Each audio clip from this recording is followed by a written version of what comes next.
téléspectateurs des Congo Santi, bienvenue à suivre cette émission. Et aujourd'hui, dans ce numéro, nous recevons l'artiste et musicienne congolaise Raissa Mutamba. Elle vit en Afrique du Sud. Raissa, bonjour. Bonjour. Bienvenue dans cette émission. Merci beaucoup. Raissa, dites-nous, qu'est-ce que les téléspectateurs peuvent savoir de vous? Qui êtes-vous? Ok, donc Raissa Mutamba, c'est tout d'abord une femme, un enfant de Dieu. Elle est aussi servante de Dieu œuvrant dans l'église La Méprec. Je suis également étudiante. Je fais dans l'entrepreneuriat, dans la musique, que ce soit dans le rap, dans le chant, ainsi que l'art en général. C'est celle que je suis. Actuellement artiste et musicienne, depuis quand vous avez commencé votre carrière de musique et c'était où et comment? Ok, donc ma carrière musicale de manière informelle a commencé en 2012. J'étais sur Kinshasa. Je venais tout fraîchement de me redonner au ministère. Et à cause de certaines choses qui se sont passées dans ma vie, je me sentais attirée vers une certaine façon de faire dans la musique. Alors en 2012, j'ai donc lancé ma première chanson qui était Pour eux. Je pense que c'est la chanson par laquelle beaucoup m'ont découvert. Et j'étais donc ici à Kinshasa. Je l'ai fait de manière vraiment informelle. J'ai juste enregistré la chanson. Je l'ai laissée à quelques amis ici et moi j'ai voyagé. Et c'était donc une année plus tard que la chanson a un peu comme explosé. Elle était passée à la radio et ailleurs. Et ça commençait à toucher des vies. Alors de manière plus professionnelle, j'ai commencé en 2017 parce que c'est en 2017 que j'ai lancé donc mon projet le plus professionnel jusqu'ici. Et c'était en Afrique du Sud cette fois-ci avec mon équipe management. Et voilà, c'est depuis là qu'on s'est lancé de manière professionnelle dans la musique. Alors aujourd'hui, vous avez combien d'albums et avec combien de titres? Ok, donc jusqu'ici, je n'ai pas d'album, je n'ai qu'un seul EP qui est l'EP Faible Fort, sorti en 2017 au mois de juillet. Ça comprend 3 titres, donc il y a Mobi Mananga, il y a Força qui est un freestyle rap, et puis il y a Faible Fort qui est le titre phare de l'EP. Nous sommes en train de travailler sur l'album qui, par la grâce de Dieu, sera disponible d'ici l'année prochaine, donc c'est 2020. Et l'album comprendra au total 14 titres plus 2 titres bonus, donc 16. Alors Raissa, nous vous connaissons beaucoup plus dans les raps. Qu'est-ce qui vous a motivé à embrasser les rap gospel?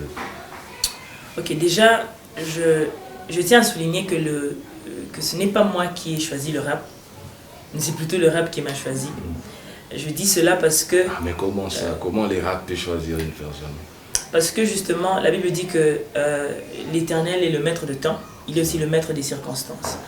Et selon certaines circonstances, Dieu permet qu'une certaine chose fasse la particularité de quelqu'un. C'est un peu comme, on va lire le livre de Samson, l'histoire plutôt de Samson, et on va voir que de tous les outils qu'il a pu utiliser pour terrasser plus de 300 000 hommes, Dieu a utilisé la mâchoire d'un animal.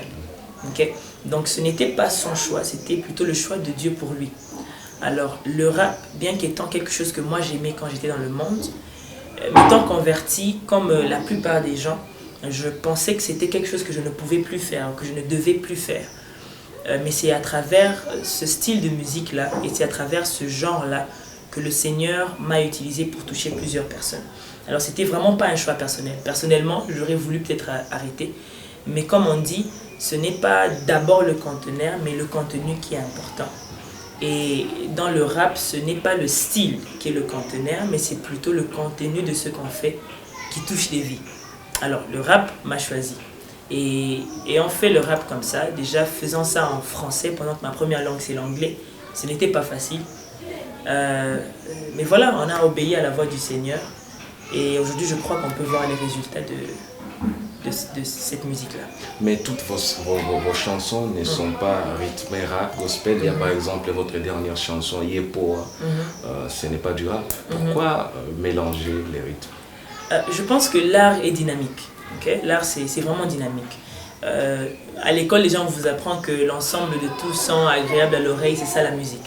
Alors, moi, j'ai eu la grâce d'avoir l'avantage de faire la musique dans plusieurs genres. Okay? La musique folklorique que vous allez découvrir dans mon album bientôt. Le style worship, un peu style Hillsong, que vous voyez aussi. et puis juste des improvisations qui viennent comme ça sous n'importe quel rythme. Alors, vu que l'adoration n'est pas le chant, mais d'abord l'état du cœur envers Dieu, ok, je pose ça sur tout genre de rythme. Ce qui fait que ce soit sur une musique acoustique, que ce soit sous un style rap, que ce soit hip-hop, que ce soit jazz, on peut placer ça sur tout. Alors, il faut aussi tenir compte du fait que les chrétiens ont différents goûts. Okay? J'aime ce que le pasteur Atoms dit dans son livre Redéfinir. Il dit que l'adoration n'est pas la musique lente et la louange n'est pas une musique qui fait bouger. L'adoration et la louange sont deux choses qui n'ont même pas forcément trait à la musique. Alors, les gens ont souvent cru que quand on adore, il faut que la musique soit de telle manière. Quand on loue, ça doit être de telle manière. Oublions que chaque chrétien est humain et a son style à lui auquel il est plus adapté. Il y a des gens qui aiment le jazz, il y a des gens qui aiment le néo-soul, il y a des gens qui aiment le funk, il y a des gens qui aiment le hip-hop, il y a des gens qui aiment... Voilà. Alors, il faudrait bien que lorsque on s'approche de Dieu, on soit prêt à ce qu'il nous utilise dans n'importe quel style. Et surtout quand on est habile à le faire, ce n'est pas quelque chose à refuser à Dieu. Voilà. Alors, servante de Dieu, entrepreneuse aussi, quelles sont les difficultés auxquelles vous êtes confrontée dans votre carrière, dans votre parcours musical surtout, et comment est-ce que vous les avez surmontées? Je pense que l'un des plus grands problèmes que j'ai connus, c'était le management du temps. Okay? Parce que étant jeune, surtout à ce temps-là, j'étais encore en train d'étudier, donc j'étudiais très loin de là où je faisais la musique, très loin de là où je faisais le ministère et tout. Alors, il fallait savoir bien manager son temps. C'est aussi un problème que beaucoup de jeunes ont aujourd'hui. Quand on a beaucoup de talent, il faut avoir beaucoup de time management. Okay? Alors, tenons aussi compte du fait que le ministère le ministère personnel repose sur l'instruction que Dieu nous donne. Ça ne repose pas sur le copier-coller de la vie des autres. Ce qui fait que quand tu as plusieurs choses que tu fais, tu as donc plusieurs instructions auxquelles tu dois obéir. Et toutes ces instructions s'obéissent dans un certain délai de temps. Alors, moi, c'était mon plus grand problème, c'était de savoir comment manager mon temps entre ma vie personnelle, ma vie artistique, ma vie en tant qu'étudiante, ma vie en tant que servante de Dieu à l'église et beaucoup d'autres choses. Comment est-ce que j'ai surmonté cela? En ayant des bons conseillers. Et c'est quelque chose que je conseillerais d'ailleurs à tout le monde, c'est que tu ne peux pas évoluer dans le ministère sans un repère. Okay? Alors, Dieu m'a fait la grâce d'avoir des bons repères, commençant par mon père spirituel lui-même, que je salue d'ailleurs, le prophète Patrick Kisimba. Et donc, ayant des bons conseillers, j'ai su savoir comment prioriser, comment donner chaque temps à chaque chose et faire bien la chose. Au-delà de ça, il y a eu aussi le défaut de production, parce qu'aujourd'hui, on a beaucoup d'artistes qui se lancent dans des carrières, mais qui n'ont pas forcément des producteurs, ils s'autoproduisent.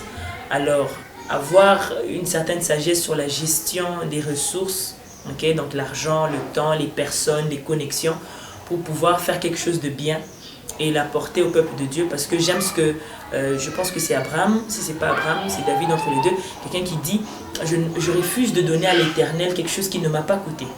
Alors moi j'aime faire des choses qui me coûtent afin que Dieu voie combien je suis dévoué à ce qu'il m'a donné comme tâche.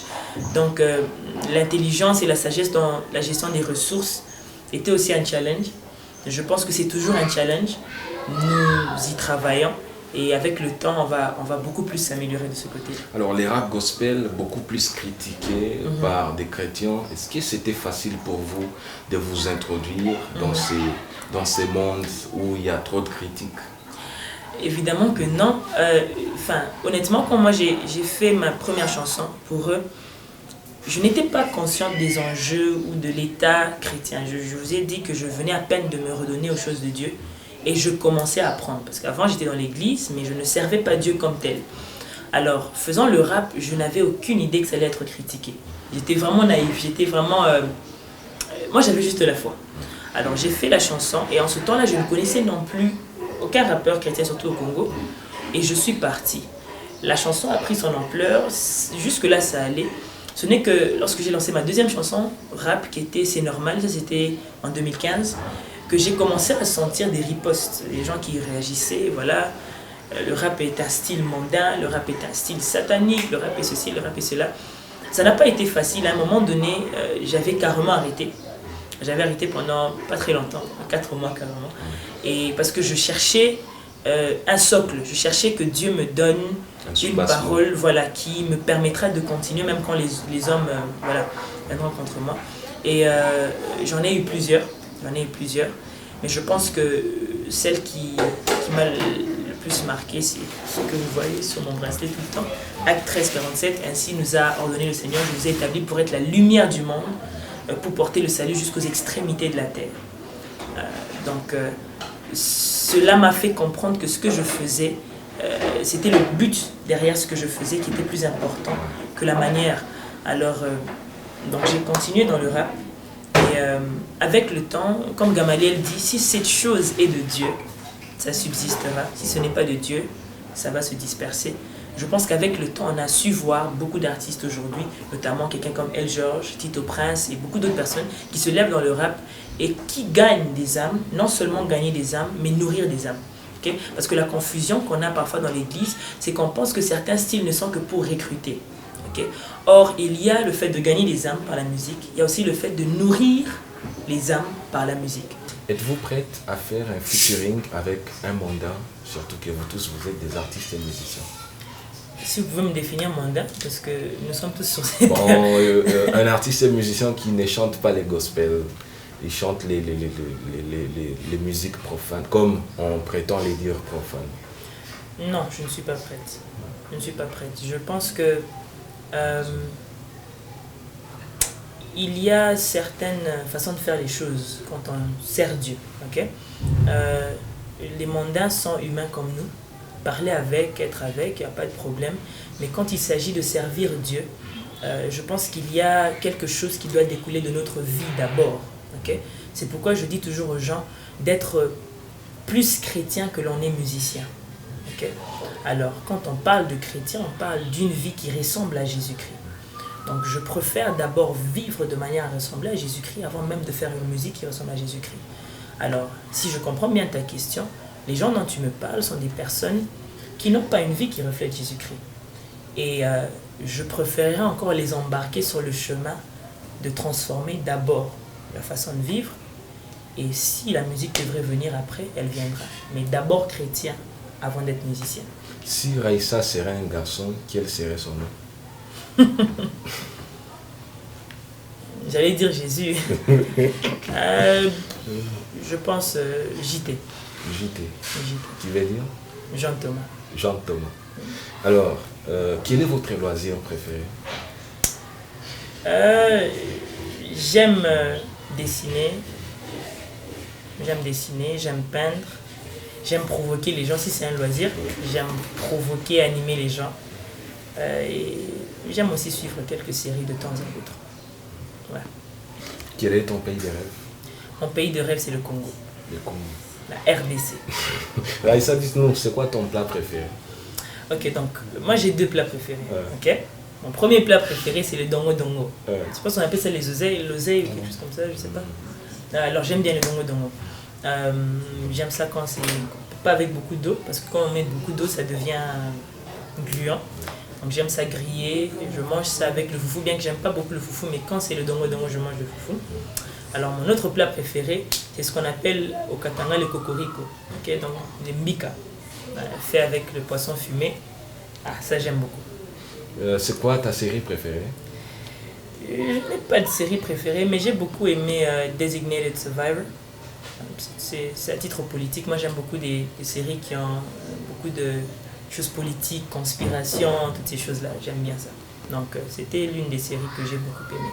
Alors, Raïssa, dans une fête, c'est quoi ta boisson préférée? Le Fanta orange. Toujours le Fanta orange. Donc ouais, c'est ça que je prends. Alors, la couleur préférée aussi des Raïssa? Le blanc. Je dirais le blanc parce que c'est la couleur qui me vient toujours à l'esprit quand je veux quelque chose. Donc le blanc. Raïssa, dites-nous, comment est-ce que vous arrivez à combiner votre temps, tantôt servante de Dieu, musicienne aussi? Comme j'ai dit plus tôt, tout est question d'instruction. Tout est question d'instruction. J'aime ces Proverbes, chapitre 16, verset 3, je pense bien. Les projets que forme le cœur dépendent de l'homme, la réponse que donne la bouche dépend de Dieu. dans tout ce que vous dites là, il y a des choses qui viennent de moi, mais il y a aussi des choses qui viennent de Dieu. Sauf que la priorité, c'est d'abord Dieu. Okay? Alors, je suis l'instruction. Quand Dieu me demande de faire quelque chose, je fais de mon mieux de suivre son instruction. C'est ce qui me permet de combiner le temps parce que Dieu ne va jamais se contredire. Il ne va non plus jamais te mettre dans des situations où tu ne sais donc rien accomplir parce qu'il t'a demandé de trop accomplir. Okay? Alors, plus l'on donne à Dieu sa place, plus on va se rendre compte que les choses tombent en place. Voilà, donc c'est un peu comme ça que je fais. Aussi, je me discipline beaucoup. Parce que, comme j'ai dit, il y a la part de Dieu et il y a la part de l'homme. Alors, quand la passion de l'homme déborde, ça fera en sorte que tu risques d'exagérer dans une chose et ne pas bien faire l'autre. Donc, je fais de mon mieux. Je dis je fais de mon mieux parce que nul n'est parfait. Je fais donc de mon mieux pour donner à chaque chose l'importance, la mesure que Dieu me demande de donner. Ça me permet d'équilibrer. Alors, à nos téléspectateurs, surtout ces jeunes talentueux, qu'est-ce que vous pouvez leur donner comme conseil? Mon conseil est simple, je l'ai dit tantôt et je le redis, être plus chrétien qu'autre chose. Être plus chrétien que médecin.